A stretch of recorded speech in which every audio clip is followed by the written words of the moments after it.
आज के व्लॉग में मैं आपके साथ शेयर करूंगी कि मैं अपनी बेटियों के साथ मिलकर किस तरह इतनी जल्दी सारे घर के काम मैनेज करती हूँ। 5 बच्चे, 2 मेरे ससुर और साथ में हस्बैंड भी और मैं एक अकेली जान। तो किस तरह मैं सारे घर को मैनेज करती हूँ, इसके साथ साथ मैं आपके साथ मज़ेदार किस्म की मटन कौरमे की रेसिपी और शामी कबाब, फ्रीज़र के गोश्त से आप शामी कबाब किस तरह आसानी से बना सकते हैं उसकी रेसिपी भी शॉर्ट्स में मैं आपके साथ शेयर करूँगी। और छोटी सी जगह पे आप इतना ज़्यादा गोश्त किस तरह इकट्ठा स्टोर कर सकते हैं उसकी भी मुकम्मल आपके साथ एक ज़बरदस्त किस्म की टिप भी और ट्रिक भी शेयर करूंगी और आपको दिखाऊंगी कि मैंने किस तरह रखा हुआ है। तो अस्सलाम वालेकुम माय यूट्यूब फैमिली, कैसे हैं आप सब? उम्मीद करती हूँ सब खैर खैरियत से होंगे। मैं भी बिल्कुल खैरियत से हूँ। मेरी दुआ है कि आप लोग जहाँ रहें खुश रहें, आबाद रहें। जो लोग सुबह का नाश्ता बनाने के बाद मैंने अपने किचन में आके और यहाँ पे सबसे पहले मैंने शामी कबाब बनाने के लिए ऊपर कुकर चढ़ा दिया और कुकर में मैंने फ्रीज़ किया हुआ गोश्त सुबह ही उठते ही सार मैंने बाहर निकाल के रख दिया। वो थोड़ा सा नरम पड़ गया तो मैंने बोटियों को कोई कट नहीं किया, कोई कीमा नहीं बनाया, साबित गोश्त की बोटियों को मैंने कुकर में डाल दिया। साथ में मैंने हरी मिर्चें, 2 बड़े प्याज काट के डाल दिए और एक गड्डी जो है ना वो लहसुन की मैंने डाल दी और चने की दाल उसी टाइम बाहर निकाली, उसी टाइम धो के मैंने डाल दी। चने की दाल को पहले से भिगो के नहीं रखना, जो है खुश्क दाल को आपने धो के फ़ौरन से बीच में डाल देना है। और घर के नॉर्मल से मसाले मैंने बीच में डाल के, जो रूटीन के मसाले होते हैं, मोटी कुटी हुई लाल मिर्च, नमक, हल्दी और धनिया पाउडर, ये मैंने मसाले डाल के प्रेशर दे दिया और साथ में मैं अपने किचन की डीप क्लीनिंग करने लग पड़ी। एक साइड पे मैंने बर्तन धोना शुरू कर दिया, दूसरी साइड पे मैंने किचन की क्लीनिंग शुरू कर दी। इसी के साथ साथ मेरी जो बेटियाँ हैं उनमें से एक बेटी ने मेरा बाहर, आज सुबह के वक्त मैं बाहर से काम नहीं कर सकी क्योंकि मेरी छोटी गुड़िया उठ गई थी और मैं उसको अकेले नहीं छोड़ सकती थी क्योंकि बड़े बच्चे सो रहे थे और बड़े बच्चों की मैं नींद ख़राब नहीं करना चाहती थी। तो छोटी जो है वो तकरीबन कभी 6 बजे उठ जाती है, कभी 5 बजे उठ जाती है। तो मुझे उसके उठने से मसला तो नहीं होता, लेकिन ये होता है कि मैं उस वक्त जो काम करती थी वो मेरे रह जाते हैं क्योंकि मुझे उसी पे नज़र रखनी होती है, कहीं वो गिर ना जाए। चारपाई पे भी अकेले नहीं लेटा सकती और नीचे फर्श पे भी नहीं छोड़ सकती तो कि कहीं वो नीचे मुँह में कोई चीज़ ना डाल ले। तो इसलिए बच्चों के उठने तक का इंतज़ार करना पड़ता है मुझे। इस दौरान मैं लेटती रहती हूँ या मोबाइल चलाती हूँ और साथ साथ अपनी गुड़िया को भी प्यार करती हूँ या फिर उसे लेकर बाहर जो है ना ठंडी हवा थोड़ी सी उसे अपने सहन का विजिट करवा लेती हूँ। उसके बाद जी नाश्ता बनाने के बाद मैंने ऊपर कुकर चढ़ा दिया और साथ में मैं यहाँ पे अपने किचन की डीप क्लीनिंग कर रही हूँ। यहाँ पे सबसे पहले सुबह सुबह जो मेरा काम होता है नाश्ते के बाद वो डीप क्लीनिंग का ही होता है क्योंकि बाकी के काम मैंने अपनी बच्चियों में शेयर किए हुए होते हैं क्योंकि एक बंदे को तो किचन संभालना ही है लाजमी कि लाजमी। मैं जब किचन में घुसती हूँ सुबह के वक्त तो तकरीबन मैं दिन को 2-2:30 बजे ही किचन से बाहर आती हूँ। एक बंदी के लिए किचन बहुत ज़रूरी है और साथ में मेरी छोटी गुड़िया जब मुझे काम करते हुए इस तरह भागते देखती है तो बहन भाई उसे चाहे जितना मर्जी है संभाले, लेकिन उसे मेरी ज़रूरत साथ में ज़रूर होती है कि मुझे मेरी माँ भी एक बार उठा ले। तो मैं बीच में साथ साथ थोड़ा थोड़ा उसे उठाती हूँ और वो कैमरे के सामने आना उसे इतना पसंद है, कोई लाइट उसे इतनी पसंद है मोबाइल की, तो लाइट ऑन होती है उसे देख के इतनी खुश होती है तो मैं उसे उठा के साथ साथ जो है ना झूले झुला के उस थोड़ी देर उसका मूड फ्रेश करती हूँ। फिर उसे बिठाती हूँ किसी दूसरे छोटे बहन भाई को उसके हवाले करके और फिर मैं अपना बाकी का काम शुरू करती हूँ। चूल्हे जो हैं वो उनकी मैं रोज़ाना डीप क्लीनिंग करती हूँ क्योंकि चूल्हे एक ऐसी चीज़ है जिस पे जब कुकिंग करनी हो और वो थोड़े से भी गंदे हों तो मुझसे बर्दाश्त नहीं होते। तो मैं डेली की डेली जो है ना किचन की डीप क्लीनिंग ज़रूर करती हूँ, ख़ास तौर पे चूल्हों की करती हूँ। इस तरह करने से ये होता है कि फिर मैं रिलैक्स रहती हूँ कि मुझे अब हफ्ते में एक बार नहीं करनी पड़ती, मैं डेली एक ना एक कोना पकड़ लेती हूँ जिसकी मुझे डीप क्लीनिंग करनी होती है। यहाँ पे चूल्हे साफ़ कर लिए, यहाँ वीडियो मैंने फास्ट की हुई है वरना ये काम मैं बड़े स्लो करी थी। फिर से मेरी छोटी ने शोर मचाया कि मुझे दोबारा कैमरे के सामने लेके जाओ, फिर उसे उसकी बहन ने मुझे पकड़ाया और मैं उसको लाडियाँ कर रही थी और वो इतनी खुश हो रही थी। अच्छा, इस दौरान जो है मेरी बेटी फीड करती है, दूसरा लैक्टोजन 2 पीती है। तो वो मेरी बच्चे जो है ना उनको मैंने बताया हुआ है कि कितनी मिकदार में उसे किस तरह बना के देना है। वो साथ साथ मुझसे पूछते रहते हैं तो मैं उन्हें बता देती हूँ। हर 2 घंटे के बाद मैं उसको एक फीड पिला देती हूँ या फिर साथ में कुछ ना कुछ या साबूदाने की खीर बना के खिला देती हूँ। कोई ना कोई चीज़ उसे साथ खिलाई पिलाई जाती है। मैं तो उसे जो फीड करवाती हूँ ना अपने साथ, जब मैं खुद आराम करती हूँ तभी जो बेचारी मेरे साथ लेटती है तो आराम करती है क्योंकि मेरी रूटीन तो होती है चल सो चल वाली। यहाँ पे साथ में जी सफाई हो रही थी और साथ में मेरा जी के शामी कबाब का जो है ना को वो तैयार हो रहा था। तो मैंने प्रेशर कुकर को खोल के चेक किया तो गोश्त मेरा सख्त था, दाल गल चुकी थी। तो दोबारा से मैंने गोश्त को प्रेशर दे दिया और यहाँ पर मैंने साथ में लहसुन को छीलने के लिए ये नया एक आसान सा तरीका है कि आप लहसुन को लें, उसकी गड्डियों को किसी कपड़े में लपेट के ऊपर से हल्का हल्का सा आप उसे ना कूट लें। कूटने के बाद आप इसके छिलके जो हैं वो निकाल दें। इतना भी नहीं पीसना आपने उसे कि वो बिल्कुल लहसुन पीस ही जाए, बीच में हल्का हल्का सा आपने उसे जो है ना थपाना है, ताकि उसके छिलके अलग हो जाए, ऊपर से जो मोटी मोटी गड्डियाँ उसकी वो टूट जाए। फिर जब उसके दाने अलग अलग से हो गए तो मैंने इस लहसुन को छुरी की मदद से बीच में से मैं 2 कट लगाती हूँ। इतनी आसानी से छिल जाता है। यहाँ पे मैंने काफ़ी सारे हैक्स देखे हैं कि जो है ऐसे पानी में डाल के करें तो ये वो कुछ भी नहीं होता, उस तरीके से इतनी जल्दी नहीं साफ़ होता। टाइम तो लहसुन ने लेना ही लेना होता है। ये होता है कि इस तरह छीलने से ज़रा आसानी हो जाती है कि मैं लहसुन को ना बीच में से कट लगा देती हूँ, और कट लगाने के बाद उसकी दोनों साइडों से बड़े आसानी से छिलके रिमूव हो जाते हैं।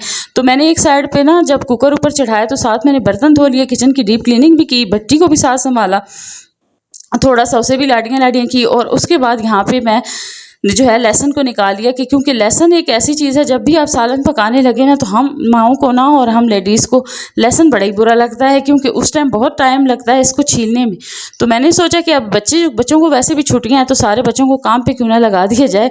तो जो मेरा बेटा फ्री होता है वो और तो कोई काम करता नहीं है, तो मैं या बेटे को या छोटी बेटी जो है उसे लहसुन छीलने में लगाती हूँ। यहाँ पर थोड़ा सा मैंने खुद छीला क्योंकि मुझे अभी फ़ौरन चाहिए था, और बच्चे जो है वो अभी थोड़े से मसरूफ़ थे। दूसरी तरफ मेरा जब यह ना शामी कबाब का मसाला रेडी हो चुका था, गोश्त गल चुका था, उसको मैंने ठंडा करने के लिए रख दिया, और साथ में मैंने प्रेशर कुकर दोबारा से ऊपर चढ़ा दिया। उसी कुकर को मैं धो के उसी में दोबारा से मैं जो है ना मटन का कौरमा बनाऊंगी। और मटन का कौरमा बनाना भी कोई इतना मुश्किल नहीं है, मैं बड़े आसान तरीके से झटपट से बनाती हूँ, क्योंकि मुझे और भी बहुत सारे काम मैनेज करने होते हैं।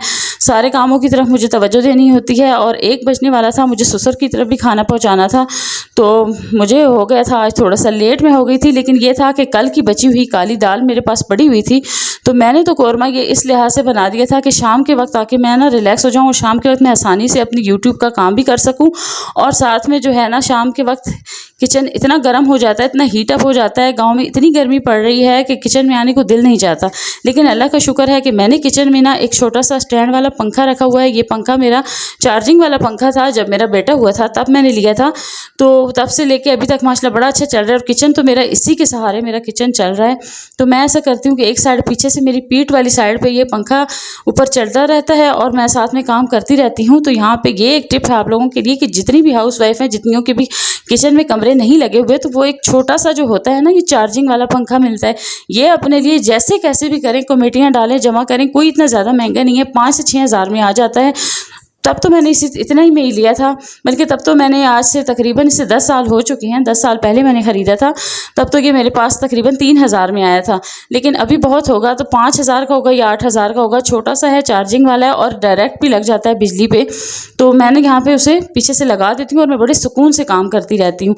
इसी की वजह से मैं किचन में इतना ज़्यादा काम जो है ना गर्मियों में भी कर लेती हूँ, वरना किचन में तो 1 घंटे से ज़्यादा रुका नहीं जाता। और आजकल जो गर्मी पड़ रही है, इतनी हीट है कि बंदा जो है कमरे में पंखों के सामने भी तड़प रहा है, इतनी ज़्यादा गर्मी होती है। ये तो शुक्र है, अल्लाह भला करे मेरे हस्बैंड का, जिन्होंने हमें यूपीएस भी लगवा के दिया हुआ है, और साथ में रूम कूलर भी है हमारा, और कूलर भी एसी की तरह हवा देता है। लेकिन जब शदीद गर्मी पड़ती है तो उसकी हवा भी गर्म ही आनी शुरू हो जाती है। समझ नहीं आती कि कूलर ख़राब हो गया है या फिर जो है गर्मी ज़्यादा हो गई है, लेकिन हमें पता है कि गर्मी ही ज़्यादा हो जाती है, इस वजह से कूलर का भी कसूर नहीं होता। यहाँ पे फिर मैंने सारी प्याज़ों की कटिंग भी कर ली, और साथ में ही मैं बर्तन धोना मैंने शुरू कर दिया। मैं कोई भी काम एक अदद काम को लेके पकड़ के नहीं बैठती हूँ, बल्कि मैं एक के साथ दूसरे काम सारे बहुत सारे इकट्ठे मैनेज करना शुरू कर देती हूँ। और पानी जो है वो मैं कभी भी अपनी टैंकी का पानी अपने खानों में, सालन में इस्तेमाल नहीं करती। मैंने फ्रेश अपने कुएँ से पानी भरा होता है बाहर। सुबह सुबह के वक्त मेरी यही ड्यूटी होती है। सबसे पहले अगर अबीर फातिमा सो रही हो तो मैं सुबह उठते ही पहला काम यही करती हूँ कि मैं नमाज़ पढ़ के उसके बाद मैं मोटर चला देती हूँ, और मोटर चला के मैं पानी पीने का पहले भर लेती हूँ, रूम कूलर में पानी डाल देती हूँ, और बाहर से फर्श भी मैं धो लेती हूँ। उसके बाद अंदर आके मैं अपना नाश्ता बना के करती हूँ, और नाश्ते के बाद जो है जब बच्चे उठते हैं तो उनका नाश्ता बना के उन्हें देने के बाद मैं अपनी कुकिंग शुरू कर देती हूँ दिन के वक्त ही। और बाकी की सफाइयों का तो मुझे टाइम मिलता ही नहीं है, इसलिए वो सफाइयाँ अल्लाह का शुक्र है कि मेरी बेटियाँ हैं बड़ी 2 माशाल्लाह से, और वो दोनों जो हैं अभी कॉलेज से फ्री हैं, उन्हें छुट्टियाँ हैं, तो वो मेरी काफ़ी हेल्प कर देती हैं। सफाइयाँ वगैरह करना उनका काम है, तो वो मैं उनके हवाले कर देती हूँ, क्योंकि बच्चियों को भी अपने साथ काम में लगाना चाहिए। तालीम एक तरफ होती है, लेकिन ये जो घर के काम होते हैं, ये सीखना सिखाना बच्चियों को ये बहुत ज़रूरी होता है, क्योंकि ये इनके हर मोड़ पे इनके काम आती हैं। यहाँ पे जब मेरे पानी को गोश्त को पकाने के लिए और गलाने के लिए, यहाँ पे मैं आपको एक टिप दे दूँ। वो टिप ये है कि आपने जब भी चाहे बड़ा गोश्त हो चाहे छोटा गोश्त हो, जब भी आपने उसे पकाना है पहले आपने पानी को बॉयल दिलवाना है और उसके बाद जब पानी को बॉयल आ जाए तो उसके बाद आपने उसमें गोश्त और तमाम घर के नॉर्मल के मसाले बीच में डाल देने हैं, और प्याज और टमाटर जो मैंने आपके सामने काटा है और एक गड्ढी लहसुन की भी मैंने छील के रख दी थी, सारा कुछ साबित बीच में डाल के उधर मैंने प्रेशर लगा दिया, इधर साथ में मैं लहसुन छील रही थी। और साथ साथ जब मैं थक गई तो मैंने और काम सोचा मैंने कि मैं इससे आगे मैंने और भी काम करने हैं, तो मैंने बाकी का लहसुन अपनी बेटी के हवाले कर दिया। मैंने कहा आप लोग इसे छीलो और मैं यहाँ पे अपने ससुर के लिए रोटी बना दूँ, क्योंकि एक बच चुका था और ये सालन मैं शाम के लिए बना रही थी। दिन के लिए हमारे पास काली दाल पकी हुई पड़ी थी जो मैंने कल पकाई थी, क्योंकि ज़्यादातर ना कुर्बानी का गोश्त भी खा खा के बच्चे उकता जाते हैं और कहते हैं कि अभी हमें तो भाई गोश्त ज़्यादा नहीं खाना, हमें तो अभी दाल खानी है। तो इंसान है ना किसी हाल में भी खुश नहीं है। तो यहाँ पे अभी एक बेटी मेरी जो है वो लहसुन को छील रही है, दूसरी बेटी ने छोटी बहन को उठाया हुआ है, और यहाँ पे मैंने यहाँ ना पंखे के नीचे इस्त्री वाले टेबल पे मैंने शामी कबाब का जो मसाला है इसको ठंडा होने के लिए रख दिया था। अच्छा, इसको मैं चॉपर में मैं इसको कैसे पीसूँगी कि मैंने इसमें से बोटियाँ निकाल ली थी, ठीक है, मोटी मोटी बोटियाँ थी, उन्हें निकाल के मैंने अपने इस लहसुन वाले इस चॉपर में मैंने उन्हें चॉप कर लिया था, और फिर दाल को बाद में अलग से डाल के चॉप किया, फिर उसे मिक्स किया, और मिक्स करते हुए मैंने इसमें सिर्फ शामी कबाब का मसाला डाल दिया था। उसके बाद मैंने उसकी टिक्कियाँ बना के रख दी।